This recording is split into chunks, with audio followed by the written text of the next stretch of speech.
Why is debt-to-asset ratio important for agricultural loans? Imagine trying to buy a new tractor or expand your farm, but the bank wants to know how solid your finances are first. That's where the debt-to-asset ratio comes into play. This number shows how much of your farm's value is financed through debt versus what you actually own outright. It's a simple way to see how risky your farm might be to lenders. If you have a low debt-to-asset ratio, it means you own more of your farm and owe less to creditors. That makes your farm look stronger financially. Lenders see farms with lower ratios as safer bets because they are less likely to struggle if market prices drop or if crops fail.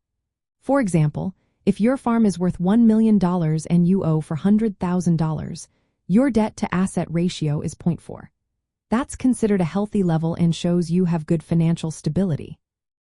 On the other hand, if your farm owes more than 60% of its value, it raises red flags.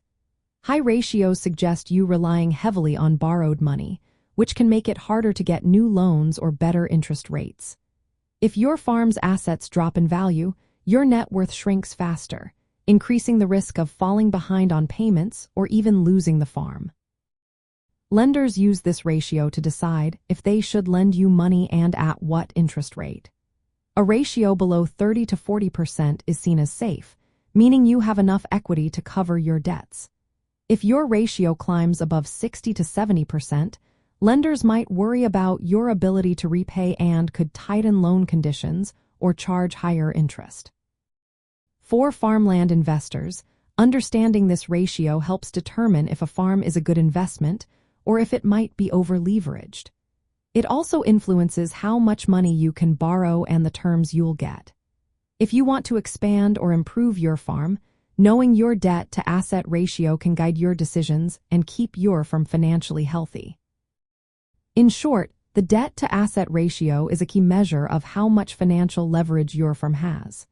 It shows lenders how risky your farm might be and helps you plan for future borrowing. Keeping this ratio in check ensures your farm remains a stable and sustainable operation, ready to face whatever challenges come your way.